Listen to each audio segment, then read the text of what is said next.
ہمیں اتنی ہمارے ساتھ مہربانی فرمائی کہ ہم اگر ایک رات جاگ لیں تو ہم 83 سال کی بندگی سے زیادہ اجر پا سکتے ہیں، لیکن اللہ نے اس کو چھپا دیا۔ 21، 23، 25، 27، 29 ان 5 راتوں میں چھپا دیا۔ اچھا، چھپایا کیوں؟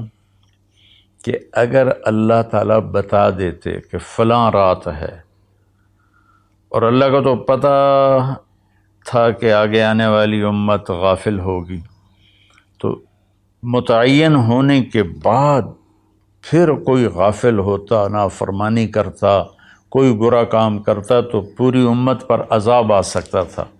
تو اللہ تعالیٰ نے اپنے فضل سے اسے چھپا دیا۔ ایک تو اس وجہ سے کہ معلوم ہونے کے بعد قدر نہ کریں تو پکڑ آئے گی، دوسرا اس طرح کہ ہمیں 5 راتیں جاگنے کا موقع مل جاتا ہے کہ شاید یہ رات ہو، شاید یہ رات ہو۔ ہمارے پاکستان میں صرف 27 کو لوگ بڑے اہتمام سے جاگتے ہیں۔ ممکن ہے اس دفعہ لیلۃ القدر وہ 21 کی ہو، کیونکہ مجھے ابھی راستے میں آتے ہوئے خیال آ رہا تھا کہ ایک تو وہ طاق رات، پہلی طاق رات ہے، اور دوسرا جمعے کی رات ہے، تو یہ 2 فضیلتیں اکٹھی ہو رہی ہیں۔ مجھے پتہ نہیں ہے، ہو سکتا ہے 23 ہو سکتا ہے 25 ہو سکتا ہے 27 ہو سکتا ہے 29 ہو، لیکن جو باقی طاق راتیں آ رہی ہیں نا، ان میں جمعہ کی رات نہیں آ رہی۔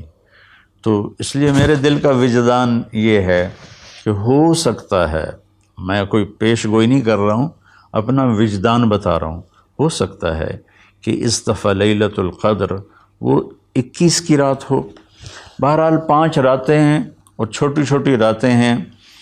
10 بجے تک تو ہم تراویح سے فارغ ہوتے ہیں، تو اس کے بعد 3 بجے سحری کا کھانا شروع ہو جاتا ہے، تو سارے مرد، عورت، بہن بھائی، جوان، چھوٹے بچے صرف 27 کا اہتمام نہ کریں، بلکہ 21 کو بھی جاگیں، 23 کو بھی جاگیں، 25 کو بھی جاگیں، 27 کو بھی جاگیں، 29 کو بھی جاگیں۔ میں جب 4 مہینے لگا رہا تھا تبلیغ میں، تو اس میں رمضان آ گیا، سردیوں کا رمضان تھا، 1971 کی بات۔ تو ہم پیدل چل رہے تھے، اس طرف ٹھینگ موڑ سے آگے ایک اڈا آتا ہے مائی رابو، چھوٹا سا، اب تو وہاں کافی رونق ہو گئی۔ پھر وہاں سے ہم پہلے گاؤں کا مجھے نام یاد ہے، ٹھینگ کھتریاں، اور اس کے بعد ہم ایسے ایک لمبا چکر کاٹتے ہوئے ہم منڈی سوندا سنگھ سڑک پر آئے تھے اور وہاں سے واپس رائمنڈ گئے تھے۔ جب رمضان شروع ہوا تو میں نے روزانہ اللہ سے مانگنا شروع کیا، یا اللہ، روزانہ ہم پیدل چلتے ہیں، کبھی 3 میل، کبھی 4 میل، کبھی 5 میل، اور بستر سر پہ ہوتے ہیں، تو 5 راتیں جاگنا تو مشکل ہے، تو جو لیلۃ القدر تیرے علم میں ہے نا، اس رات مجھے تو اٹھا دینا۔ یہ میں نے یکم رمضان سے مانگنا شروع کر دیا۔ تو ایک گاؤں تھا، اس میں ہماری جماعت ٹھہری ہوئی تھی، تو 21 کی رات کو مجھے ایک دم کسی نے یوں جھٹکا دے کے اٹھا دیا، تو میں ڈر گیا۔ میں نے کہا یہ کیا ہوا میرے ساتھ؟ میں گہری نیند، تھک کے چور ہوئے پڑے ہوتے تھے، تو سوال ہی نہیں پیدا ہوتا تھا آنکھ کھلنے کا۔ تو میں یوں لیٹا تھا نا، ایسے اس طرح اٹھا، میں یوں جیسے سپرنگ حرکت کرتا ہے، تو میں ڈر گیا۔ میں نے کہا مجھے کس نے اٹھایا؟ میں نے گھڑی دیکھی، 12 بج رہے تھے، سردیوں کی راتیں تھیں۔ میں دوبارہ رضائی لے کر لیٹ گیا، تو ایک دم مجھے اسٹرائک ہوا کہ آج تو 21 کی رات۔ تو میں بھاگ کے باہر نکلا، تو میں نے دیکھا تو چاندنی تھی، حالانکہ 21 کا چاند تو بہت مختصر ہوتا، روشنی تھی، اور سردی کے باوجود کوئی سردی نہیں تھی۔ تو ایک اور میران شاہ کا پٹھان تھا، اللہ تعالیٰ اس کو جزائے دے، اس نے مجھے کہا ہوا تھا اگر تو اٹھے تو مجھے بھی اٹھا دینا، تو میں نے اس کو بھی اٹھا دیا۔ وہ تو 1-2 گھنٹہ بیٹھ کے پھر جا کے سو گیا، اور میں فجر کی اذان تک جاگتا رہا، اور پتہ نہیں کیا کیا مانگا، لیکن اس میں نے ایک دعا یہ مانگی کہ یا اللہ مجھے ساری زندگی کے لیے تبلیغ کے کام کے لیے قبول فرما۔ یہ دعا میں نے بہت مانگی۔ جب میں نے فجر کی نماز پڑھی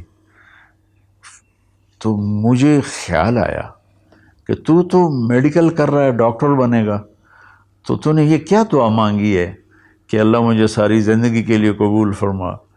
تو ڈاکٹری اور ساری زندگی یہ دو تو آپس میں جڑتے ہی نہیں ہیں، تو یہ تو نے بڑی عجیب سی دعا مانگ لی ہے، اس کا تو کوئی تک ہی نہیں بنتا تیرے اوپر صادق ہے۔ پھر میں نے کہا اللہ ہی مجھ سے منگواتا رہا ہے، اس کا نظام چلے گا تو ہو جائے گا، نہیں چلے گا تو چلو ہم چٹا کوٹ پا کے ڈاکٹر بن کے کلینک چلائیں گے۔ تو میں تقریباً اگلا سارا سفر یہی سوچتا رہا، روزانہ مجھے سوچ آتی یہ تو نے کیا مانگا ہے، ساری زندگی اور ادھر میڈیکل لائن، یہ کیسے جوڑ بیٹھے گا، اور پھر تیرے والدین کیسے تمہیں اجازت دیں گے؟ یہ میرے اندر نہ ایسے چلتی تھی آندھی سی خیالات کی۔ تو خیر مجھے تو پتہ بھی نہیں تھا کیا ہونے والا ہے۔ 4 مہینے کے آخری 1 ہفتے میں اللہ نے ایسا پلٹا دیا کہ میرا دل، وہ پھر لمبی کہانی ہے، ابھی میں نے تھوڑا بیان کرنا ہے، تو جس کا آخری نتیجہ یہ ہے کہ اس 1 ہفتے میں اس طرح کا نظام چلا، میں نے کہا بس میں نے علم حاصل کرنا ہے۔ تو اللہ نے اپنے فضل سے مجھے چلائے رکھا، یہ میں اس کا شکر گزار ہوں۔ یہ ایک واقعہ تو میرے ساتھ یہ ہوا ہے، وہ 21 کی رات کا تھا۔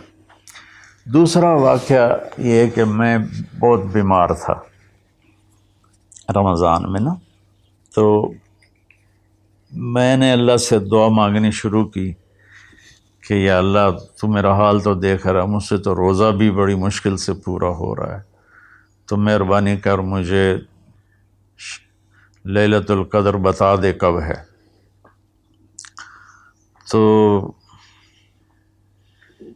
خواب کوئی یقینی تو نہیں ہوتے، لیکن دیکھنے والے کے لیے اس میں خوشخبری ہوتی ہے۔